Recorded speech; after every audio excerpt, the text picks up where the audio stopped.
boa noite. Feliz em tê-los aqui novamente nesse início de semana, né? Na última aula, foi a aula do dia 3 de junho, a aula de número 41, nós falamos sobre associação das ideias. Começamos a falar sobre a teoria associacionista, citamos a lei da semelhança, a lei de contraste, a lei de contiguidade. Fizemos um resumo da aplicação, desde a imitação até a criação, na prática de ensino.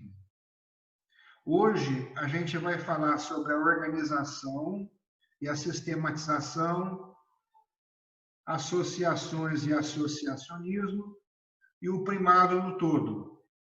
Só prestar bem atenção, a essa altura já vai ser bem simples para vocês, e depois, na hora que a gente for aplicar na prática, vocês vão resgatar isso aqui sem dificuldades. Então, o que nós falamos naquela última aula, deixou bem claro que o que está em questão, naquela discussão nossa, não é um ou outro estilo de associacionismo, mas o próprio associacionismo. Como esta concepção supõe elementos psíquicos, imagens átomos, ou seja, coisas na consciência, é necessariamente mecanicista e materialista.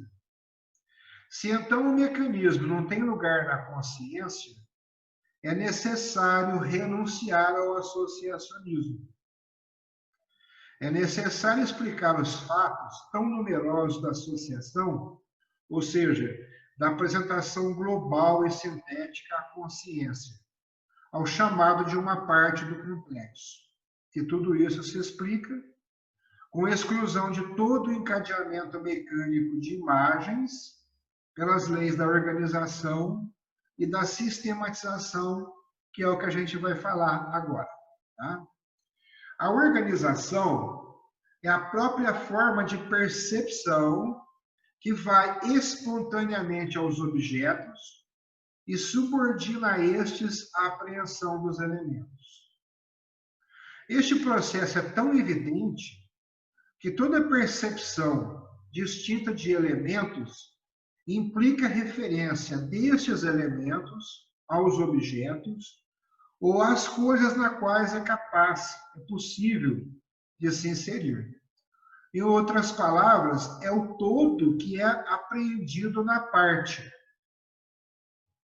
Então, toda imagem já é síntese. Por isso mesmo, toda apresentação imaginária de um elemento ou de uma parte de um todo qualquer, simultâneo ou sucessivo, implicará na representação imaginária do objeto com que a imagem faz corpo. Por outro lado, os objetos ou coisas precedem os elementos como tais. É exatamente o inverso do que supõe o associacionismo. Explica-se por isso que uma figura ou objeto não seja mais reconhecida desde que os elementos, permanecendo rigorosamente os mesmos, tenham alterado a sua disposição relativa. E inversamente que uma figura ou objeto seja reconhecida sem qualquer dificuldade, desde que a estrutura não mude, apesar das modificações profundas introduzidas nos elementos. Então, sobre a organização é somente isso. Tá? A sistematização é o nosso próximo assunto. A sistematização é a fonte do maior número das novas associações, que são fruto de uma invenção. A organização refere-se aos objetos como um todo, enquanto que a sistematização é relativa às relações entre objetos e à unidade funcional dos conjuntos. A espontaneidade do espírito se exerce ao máximo nestas aproximações, invenções de símbolos, arrumações de formas que constituem o domínio específico das artes e caracterizam a imaginação criadora. Então, nós já falamos de imaginação criadora. Olhando novamente agora aquele bate-papo, vai ficar bem mais fácil de entender com essa colocação, né?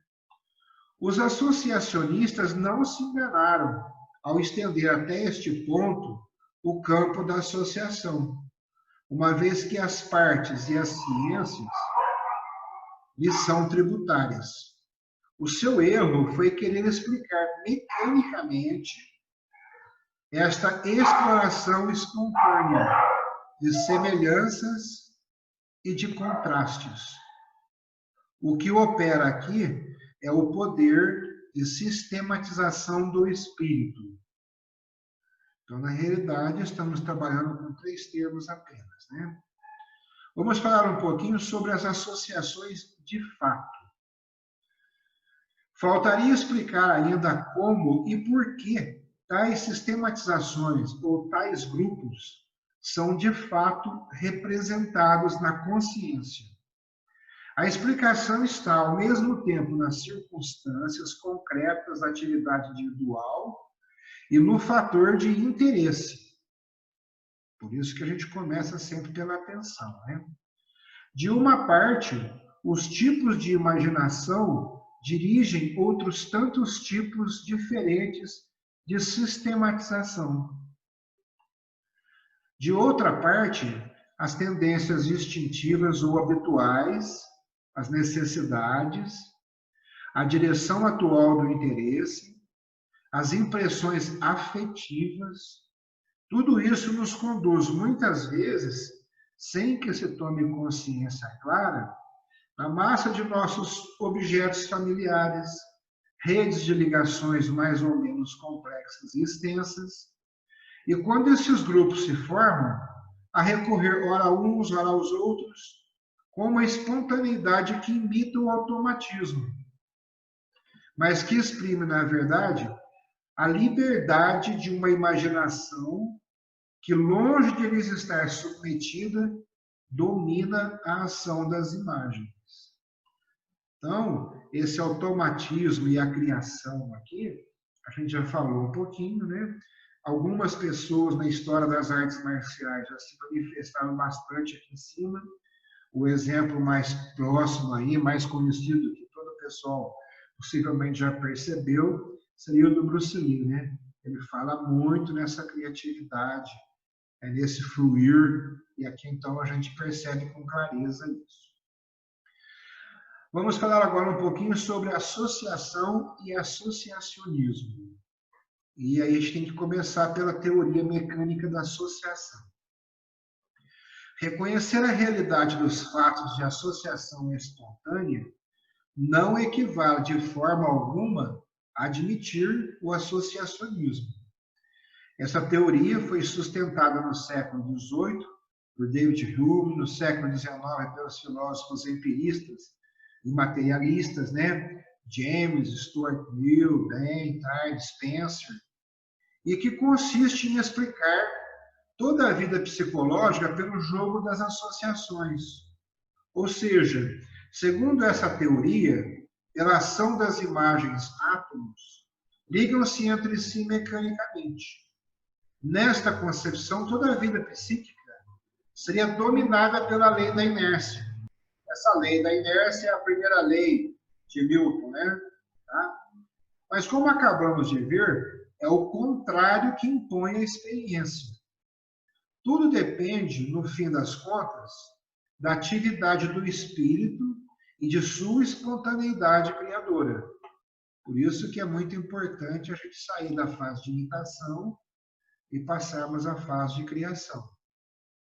Não que seja negativo ficar nessa fase, tá, pessoal? A gente vai dar uma aprofundada depois e vocês vão ver que às vezes é até muito interessante ficar na fase de imitação. Não é tão negativo, não, tá? Mas nós, como professores, temos que ter essa visão e podermos sair da fase de imitação e conseguir levar alguém a sair dessa fase de criação para a fase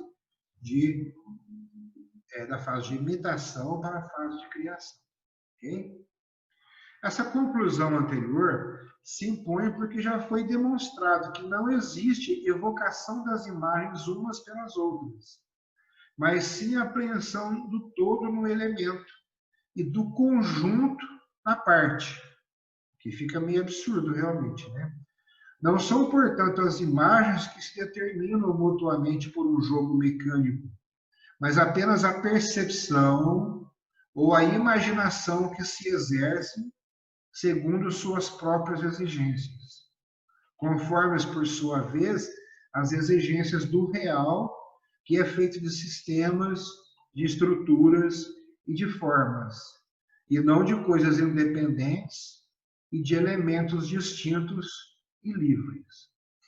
Então, aqui a gente vai perceber o seguinte, como eu comentei outro dia com vocês, de passar por um certo local, ver um quadro, e aquele quadro me induzir a ter um tipo de pensamento, supõe-se, resumindo tudo que foi dito, que as imagens, uma imagem te leva a outra, que te leva a outra e tudo mais. Então, nós não teríamos uma liberdade. Aqui que é interessante nós termos consciência que no centro do nosso ser nós temos que ficar dominando, adquirindo um certo controle com relação às coisas, para que a gente, usando a nossa imaginação e usando a nossa percepção, a gente tenha o domínio das coisas. Tem muitas pessoas que fazem, que agem, e você percebe que elas realmente não têm liberdade alguma, porque não têm esta consciência da sua percepção e da sua possibilidade de domínio no campo da imaginação. Ok? Hoje a gente vai trabalhar um pouco menos, porque tem uma série de informações e elas vão fechar com as anteriores. Então, depois de dar uma verificadinha na aula anterior, que eu coloquei do assunto anterior, não na última aula, na aula anterior, né? Que complementa esse assunto, que eu citei no início, o velho dia. Então, vai fechar legal com isso aqui. Tá bom, pessoal? Muito feliz em tê-los aqui novamente. Amanhã a gente vai fazer uma síntese desse assunto rapidinho e partir já para assuntos mais light, até na quarta ou na quinta-feira. Tá bom, pessoal? Ai. Cadê o Adriano? Ai. Saiu? Cadê a expressão dele? Ah, ele está ali. Aí. Então tá bom, pessoal. Oyasu Minasai. Oyasu Minasai. Oyasu Minasai. Matashita. Matashita. Como é que é? Vida longa e próspera. Olha lá o Adriano. Capricha aí, Adriano.